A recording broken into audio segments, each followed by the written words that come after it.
தெலுங்கு மலையாளத்தில் பார்த்தீங்கன்னா ஃபஸ்ட்டு ஒரு அட்வான்ஸ் கொடுப்பாங்க. அது கூட படம் ரிலீஸ் ஆகும்போது தான் நடிகைகளுக்கு சம்பளம் கொடுப்பாங்க. இங்கே மட்டும் அப்படி இல்லை, முதல்ல கறந்துடணும். எல்லா படத்துலையும் வர்ற சிக்கல் தான். தயாரிப்பாளர் கடலில் இருக்கார். யார் கடலில் இருக்குது? என்ன கேஸாக இருக்குது அவர் மேலே? ஏங்க இப்போ ஃபைனான்ஸ்கிட்ட காசு வாங்குறது, வட்டி கொடுக்க மாட்டார், முதல் கொடுக்க மாட்டார். அப்படி கையை விரிச்சிட்டாருன்னா கார்த்தி தான் மாட்டிப்பார். அவங்க அப்பாட்ட பிறகு அடி வாங்க வேண்டியது. 10 கோடி லாஸ் ஆகிடும். அடிச்சியா காசை வாங்கணுமா போயிட்டே இருக்கும். வா வாத்தியார் அப்படின்னு பேர் வச்சா மட்டும் எம்ஜிஆர் ரசிகெல்லாம் வந்து உள்ளே வந்து பார்த்துருவோன்னா சார் எப்படியாவது நடிகை ஆகிடணும். ஆமாம் ஏமா அதுக்கு இப்படி கேட்பாங்களா? பரவாயில்லைங்க, நான் ரெடி. 4-5 படங்களும் நிறுத்திக்கிட்டு காரணம் என்னால் வலி தாங்க முடியல. அந்த வார்த்தையை புரிஞ்சு வலி தாழ முடியாமல் தான். புதிய சிந்தனை நேயர்களுக்கு வணக்கம். இன்றைய சிறப்பு நேர்காணலில் நம்முடன் இணைந்திருக்கும் சிறப்பு விருந்தினர் மூத்த பத்திரிகையாளர், மூத்த நடிகர் திரு பைல்வான் ரங்கநாதன் அவர்கள். சார் வணக்கம். என்னை வாழ வைத்துக் கொண்டிருக்கும் யூடியூப் சேனல் நேயர்களுக்கு நன்றியும் வணக்கம். பிரம்மாண்டமாக தயாரிக்கப்பட்ட படம் வா வாத்தியார். அவருடைய கார்த்தியோட மாமா தான் ஸ்டுடியோ கிரீன் கே ஞானவராஜன் நினைக்கிறேன். அந்த படத்தில் ஏதோ சிக்கல் வந்துருக்கு சொல்கிறாங்களா சார்? என்ன சார் சிக்கல்? எல்லா படத்துலையும் வர்ற சிக்கல் தான். தயாரிப்பாளர் கடலில் இருக்கார். யார் கடலில் இருக்குது? கே ஞானவேல் ராஜா. ஓ, ஏகப்பட்ட கேஸும் இருக்குது. தயாரிப்பாளர் சங்கத்துலேயும் வில்லங்கமாக இருக்குது. என்ன கேஸ் சார் இருக்குது அவர் மேலே? ஏங்க இப்போ ஃபைனான்ஸ்கிட்ட காசு வாங்குறது, வட்டி கொடுக்க மாட்டார், முதல் கொடுக்க மாட்டார். அப்போ அவன் என்ன செய்வான்? இந்த படத்தில் வந்து எனக்கு கொடுத்தாருன்னா ரிலீஸ் பண்ணுன்னு சொல்லுவான். இப்போ அந்த அடிப்படையில் சிக்கலை மாட்டியிருக்கிறாரு தயாரிப்பாளர் ஞானவேல் ராஜா. அப்போ போய் தன்னுடைய நெருங்கிய உறவினரும் நண்பருமான கார்த்தி கதாநாயகன் போய் சொந்தக்காரர் தானே அவர்? அப்படி தான் நீங்கள் சொல்கிறீங்க. போய் 10 கோடி ரூபா கொடுப்பா படத்தை ரிலீஸ் பண்ணணும்னு கேட்டிருக்காரு. ஏப்பா என்ன இப்படி பேசுகிற நீ தயாரிப்பாளர், நான் சம்பளத்துக்கு நடித்து கொடுத்துருக்கேன், நீ 10 கோடி ரூபா கேட்குற, அதெல்லாம் தர முடியாது. இன்னும் லாஸ்ட் மூமெண்ட்டில் கையை விரிச்சிட்டார், சுத்தமாக கையை விரிச்சிட்டார். யார்? கார்த்தி 10 கோடி ரூபா ஞானவேல் ராஜா கேட்டதை கொடுக்கல. கடனாக கேட்டிருப்பாரா எப்படி சார்? அது எனக்கு தெரியாது. ஓ ஏங்க இப்படி 10 கோடி ரூபா பொம்மை படத்துக்கு தானே ரிலீஸ் பண்ணுற கொடுத்த? ஆமாம். நீ சொல்லிட்டாருன்னா தாயாக இருந்தாலும் வாயும் வயிறும் வேறு. உண்மைதான். 10 கோடி ரூபா வாங்கினேன், உண்மைதான். படம் பெருசாக போகலையே அப்படின்னு கையை விரிச்சிட்டாருன்னா கார்த்தி தான் மாட்டிப்பார். அவங்க அப்பாட்ட பிறகு அடி வாங்க வேண்டியிருக்கும். 10 கோடி லாஸ் ஆகிடும். அடிச்சியா காசை வாங்கணுமா போயிட்டே இருக்கும். எல்லா நடிகர்களுக்கும் இது வருங்க. சிவகார்த்தியன் நஷ்டமானார். ஏன்? படம் தயாரிச்சு தான்.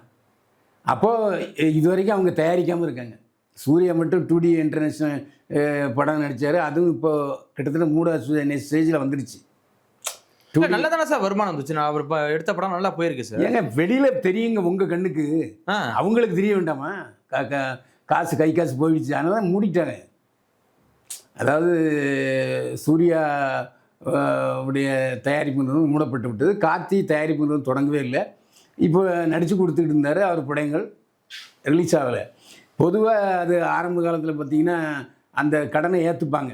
இப்போ பாக்கியராஜ் சார் பெரிய கடனாளியாகி ஒரு வீட்டையே தொலைச்சதுக்கு காரணம் தன்னுடைய படங்கள் தயாரிப்பாளர் கிடைச்ச நேரத்தில் ரிலீஸ் பண்ண மாட்டாங்க. இவர் காசை கொடுத்து போண்டியானார் பாக்கியராஜ் சார். அதே மாதிரி நிறைய பேர் உதாரணமாக சொல்லலாம். அதாவது கடைசி நேரத்தில் இப்போ தயாரிப்பில் என்ன செய்வாங்கன்னா, எனக்கு ரிலீஸ் பண்ண முடியல, கடனாகி போச்சு, எக்ஸ்ட்ரா செலவாகிட்டும்பாங்க. அப்போ அது அவங்ககிட்ட தான் எதிர்பார்ப்பாங்க. அப்போ கொடுக்கலன்னா கோவிந்தா ஆயிரும். இப்போ அப்படித்தான் சிவகுமார் குடும்பத்தில் பொருளாதார சிக்கல் இருக்குது. சிவகுமார் குடும்பத்தில் இருக்கோ இல்லையோ, இவர் கே ஞானவேல் ராஜா இதில் ரொம்ப இது இருக்குது. ஸோ ஃபைனான்ஸ் கொடுத்தவரெலாம் படத்தில் ரிலீஸ் வாங்கும்போது தான் காசு கேட்பாங்க. அந்த சூழ்நிலை வரும்போது டெஃபிஷியன், அதாவது பணம் வாங்கின ஃபைனான்ஸ்கிட்ட பணம் திருப்பி கொடுக்க முடியல கே ஞானவேல் ராஜா. இப்போ அந்தளவுக்கு போனியாலே சார் எப்படி சார் படம்? எங்கள் சத்யராஜ் நடிச்சிருக்காரு, ராஜ்கிரண் நடிச்சிருக்காரு, கீர்த்தி ஷெட்டி நடிச்சிருக்காங்க.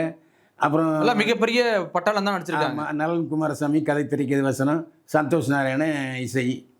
இவ்வளோ இருந்தாலும் ஆனால் கார்த்திக்குன்னு சில இவ்வளோதான் அவருக்கு வியாபாரம்னு டிஸ்ட்ரிபியூட்டர்களும் தெரியும், தேட்டர் தீபங்களும் தெரியும். அதுக்கு மேலே அவன் எப்படி கொடுப்பான்? முன்னால் உள்ள சினிமா வேறங்க. முன்னால் உள்ள சினிமா பட பூஜைக்கே போனி ஆயிரும். ஏவிஎம்ல பூஜை போட்டால் போதும், அன்னைக்கே எல்லாம் பணம் வந்துடும். ஆமாம், ஏவிஎம் இது வரைக்கும் எடுத்துக்கிட்டு இருந்தது வந்து மற்றவங்களுடைய பணத்தில் தான். டிஸ்ட்ரிபியூட்டர்ஸ் கொடுக்குற அட்வான்ஸ் வகையில் படம் எடுத்துகிட்டு இருந்தாங்க. இப்போ டிஸ்ட்ரிபியூட்டர்ஸ் வந்து கொடுக்குறது இல்லை. படம் ஃபஸ்ட்டு பிரிண்ட் போட்டால் தான் வருது. ஆமாம், அவங்களும் நிறுத்திட்டாங்க. இனிமேல் இந்த சூழ்நிலை வந்துச்சுன்னா நம்ம தயாரிப்பு நிறுவனத்தை க்ளோஸ் பண்ண வேண்டியதானே. பெரிய பெரிய நிறுவனங்களே இப்போ நிறுத்திட்டாங்க. வாகினி, பாலாஜி நிறுவனம் எல்லாமே மூடிட்டாங்க. ஏன்னா நம்ம கை காசை போட்டு நம்ம கை காசை ரிஸ்க் எடுத்து ஃப்ரீ டிஸ்ட்ரிபியூஷன் கொடுத்து எதுக்கு ப்ரொமோஷன் பண்ணி. ஆமாம், அப்படி சூழ்நிலை. இப்போ தெலுங்கு மலையாளத்தில் பார்த்தீங்கன்னா ஃபஸ்ட்டு ஒரு அட்வான்ஸ் கொடுப்பாங்க. அது கூட படம் ரிலீஸ் ஆகும்போது தான் நடிகைகளுக்கு சம்பளம் கொடுப்பாங்க. இங்கே மட்டும் அப்படி இல்லை. முதல்ல கறந்துடணும், டப்பிங்கு முன்னாலே பணம் கொடுத்துடணும் நடிகைகளுக்கு, டெக்னீஷியன்களுக்கு. இப்படிப்பட்ட சூழ்நிலை தான் தமிழ் சினிமா வந்து சீரணித்து போயிட்டுருக்கு. இது எல்லாருமே சொல்கிறாங்க. கண்டிப்பாக. அதாவது வியாபாரம் தெரிஞ்சு சம்பளம் கேட்குறாங்களா, இல்லை வியாபாரத்தை தெரிஞ்சு தான் அந்த தயாரிப்பாளர் சம்பளம் கொடுக்குறாங்களா, யாரு மேலே தப்பு இருக்குன்னு யாராலையும் கண்டுபிடிக்க முடியல. இல்லை, தயாரிப்பாளர் கேட்குற சம்பளம் கொடுக்குறாங்களா சார்? கோடி கோடியாக கொட்டி கொடுக்குறாங்க, பாதி பிளாக்காகவும் கொடுக்குறாங்க. அப்போ எதிர்பார்ப்பு அதிகமாக இருக்கிறதுனால தானே கொடுக்குறாங்க. ஏங்க வியாபாரம் தெரியலன்னு அர்த்தம் அந்த தயாரிப்பாளருக்கு, இல்லை டிஸ்ட்ரிபியூட்டருக்கு தெரியலன்னு அர்த்தம். தயாரிப்பாளருக்கு ஒரு படம் இவ்வளோ தான் வியாபாரம் ஆகும், லாபம் வந்து யாருக்கு சேர்ந்தது? தயாரிப்பாளருக்கும் விநியோகத்துக்கும் சேர்ந்தது. தயாரிப்பாளர் இவ்வளோ விற்கிறாருன்னா அவர் லாபத்தோடு விற்பார். அதிகமான லாபம் ஓடிச்சுன்னா மட்டும் டிஸ்ட்ரிபியூட்டரும் தியேட்டர் ரைவும் கிடைக்கும். மற்றபடி இப்போ அப்படியே எல்லா படம் ஓடுது. ஒரு வாரத்துக்கு மேலே எந்த படம் ஓடுது? 2 நாள் தாண்டி போக மாட்டேங்குது. அதனால் முன்னால் உள்ள சினிமா வியாபாரத்தினுடைய அளவு வேறு, இப்போ அளவு வேறு. ஏன்னா இப்போ ஒரு வாரத்துலேயே 4 ஷோ 5 ஷோ போட்டு கலெக்ஷன் எடுக்கணும்னு பார்க்குறாங்களே தவிர வேறு மாதிரியான இல்லை. இப்பயும் போன உடனே படம் நல்லான்னு சொல்லிட்டு வந்துடுறான் படம் பார்க்குறவன். அப்புறம் எப்படி திருப்பி பாதியிலே ஃபோன் பண்ணி சொல்லிடுறானே படம் நல்லா வேஸ்ட்டு, 200 ரூபா போச்சு அப்படின்னு. அப்போது எப்படி இருக்கும்? நீ ஒன்று நல்ல படமாக எடு, நல்ல படமாக எடுக்க தெரியலாம், படம் எடுக்காத, கேட்கவும் மாட்டேங்கிறாங்க.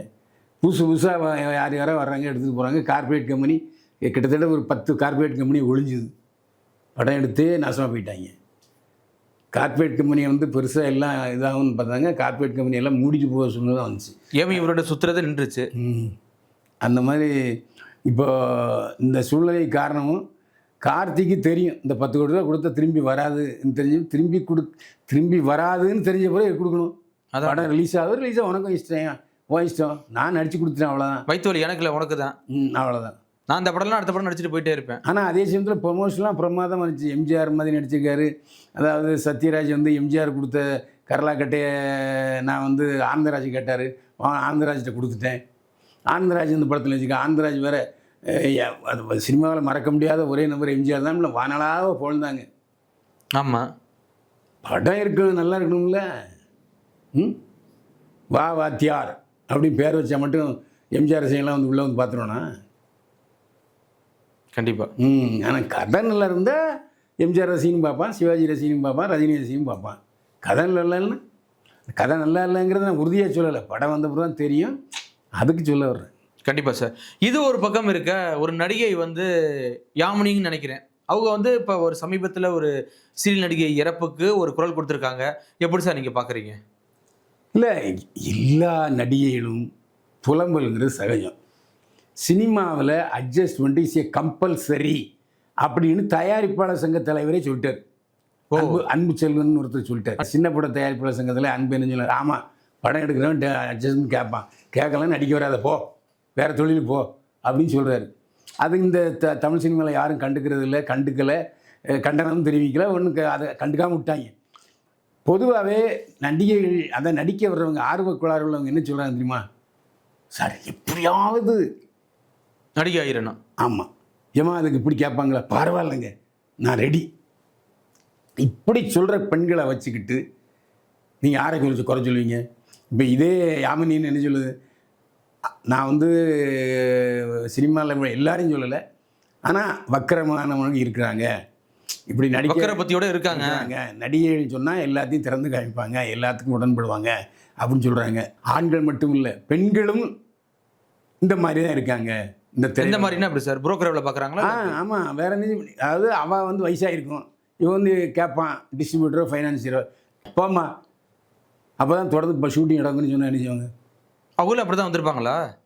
சொல்ல சினிமாங்கிறது யாருக்குமே ஒரு ஆரோக்கியமான தொழில்னு சொல்ல மாட்டாங்க. உண்மைதான் சார். அப்போ அப்படி இருக்கும்போது இப்போ அதனால தான் நான் படத்தில் நடிக்கலைன்னு சொல்லுது அது. யாமினி என்ன சொல்லுது, நான் 4-5 படங்களோடு நிறுத்திக்கிட்ட காரணம் என்னால் வலி தாங்க முடியல. அந்த வார்த்தையை புரிஞ்சு வலி தாழ முடியாமல் தான் நான் சினிமாவில் நடிக்க டார்ச்சர் நடிக்கிறத நிறுத்திட்டேன் அப்படின்னு சொல்லுது. இதில் 100ல் ஒருத்தர் வந்து இதை இப்படி சொல்கிறாங்க. சிலவங்க தான் எல்லாம் தெரிந்தானே வர்றாங்க, அப்புறம் என்ன தெரிஞ்சே வீடியோலாம் காமிச்சிருக்காங்களா சார்? ஸ்ருதி நாராயணனா ஓப்பனா அப்புறம் அதனால் அது கைப்புண்ணுக்கு கண்ணாடி எதுக்கு சொல்லுங்கள். அந்த மாதிரி சினிமாங்கிறது இதுதான். அதாவது சினிமா தெரிஞ்சே தானே சார் வர்றாங்க. சினிமாவில் போனால் இப்படிலாம் அப்புறம் ஏன் புலம்புறீங்கன்னு கேட்குறேன். நான் அதுதான் கேட்குறேன். அதுதான் மற்றவங்களுக்கு கேட்குறேன், ஏன் புலம்புற? இப்படித்தான் இருக்குன்னு தெரியுது, நீயும் ஒரு முறை அவமானப்படுற, ஓடிடு, வராத, இந்த தொழில் வராத, உனக்கு வேறு தொழில் தான் எழுத முடியும், வந்து தொலை, அவ்வளோதான். இப்போது டாக்டருக்கு படித்த பொண்ணு நேற்று நான் டிவி வெப்சீரியில் பார்க்குறேன் நடிக்குது, இது எனக்கு ஒரு ஃபேஷன்னு சொல்லுது. அதாவது நல்ல ஒரு தொழில், டாக்டர் தொழில் யாருக்கு கிடைக்கும். இந்த தொழில் மட்டும் இல்லை, அரசாங்கம் எத்தனை லட்சம் செலவு பண்ணுது அந்த பொண்ணு டாக்டர் ஆகிறதுக்கு. ஆமாம். அப்போ அரசாங்கத்தையே சீட் பண்ணுறவங்கள இருக்குது. நேற்று நான் பார்த்த வெப் சீரிஸில் அழகான ஒரு பொண்ணு கதாநாயகன் நடிக்குது. ஏம்மா நீ டாக்டர் ஆச்சுன்னா, இல்லை சார் இதெல்லாம் ஒரு ஃபேஷன் தெரிஞ்சுக்கிட்டேன்னு வந்தேன் அப்படின்னு சொல்கிறாங்க. இப்படிப்பட்ட ஆட்கள் இருக்கும்போது நீங்கள் என்ன செய்வீங்க? நான் அதுக்காக அந்த பொண்ணை தப்பாக சொல்லலை, புரியுதா உங்களுக்கு? அப்படி இருக்கு. ஆனால் விஷயம் தெரிஞ்சால் வர்றாங்க. அந்த சினிமா மேலே உள்ள மோகமா அப்படி சார்? மோகம் இல்லைங்க, பணமும் புகழும் வேற எங்கேயே கிடைக்குது. ரெண்டும் சேர்ந்தாப்புல வருது ஒரே நேரத்தில். அரசியலும் சினிமாவுக்கு ஏன் எல்லாரும் வர்றாங்க? அரசியலை விட சினிமா இன்னும் காட்டும். ஏன்னா அரசியலாவது ஒரு மந்திரியாகிற வரைக்கும் அவன் மூஞ்சியும் தெரியாது. ஆமாம். இது பொட்டனே ஒரு படம் சக்ஸஸ் ஏன்னா அடுத்த படம் 1 கோடி தான் சம்பளம். அப்போ எல்லாருக்கும் தெரிஞ்சு போகுது. ரோட்டில் போனால் பாருங்கள் சார், அந்த நடிகர் போகிறார் சார் அப்படின்னு ஒரு ரெஸ்பான்ஸு அவங்க பொதுமக்கள்கிட்ட கிடைக்கும்போது ஆசைப்பட்டு தானே செய்வாங்க. அந்த பொண்ணு சொல்லுது, நான் டாக்டர், என்னை டாக்டர் எத்தனை பேர் தெரியும், இப்போ எத்தனை பேர் என்னை பார்க்குறாங்க. இப்படி ஒரு பதில் வரும்போது நம்ம நினச்ச முடியும், வான்னு சொல்லி இது இப்படித்தான் இருக்கும். வர்றவங்க வாங்க, இஷ்டம் தான் வாங்க, இல்லைன்னா போங்க. சினிமா துறையை குறை சொல்லாதீங்க. நீங்களே உடன்பட்டு விட்டு எதுக்கு சினிமா துறையை குறை சொல்லணும்? கண்டிப்பாக சார், தொடர்ச்சியாக சந்திப்போம். மிக்க நன்றி சார். மீண்டும் சந்திப்போம். வாழ்க வளமுடன். நான் உள்ளதை சொல்கிறேன், தப்பாக நினச்சிக்கிறது உங்கள் இஷ்டம். இல்லை, உங்களுக்கு ஆடியன்ஸ் பெருகிட்டே இருக்குது சார் நம்ம சேனலில், எல்லாம் புகழ்கிறாங்க. நன்றி. அதுலேயும் சமீபத்தில் பார்த்தா அன்னைக்கே சொன்னாரியா பயில்வானை, நீங்கள் தாயா திட்டினீங்க அவர் அப்படிங்கிறாங்க. புரிய ஆரம்பிச்சிரு சார் ரசிகர்களுக்கு. இதுதான் சினிமா, இப்படி தான் இருக்கும். அது வர்றவங்களுக்கும் தெரியுது, பார்க்குறவங்களுக்கும் தெரியுது, சினிமாவில் இருக்கவங்களுக்கும் தெரியுது. மிக்க நன்றி சார்.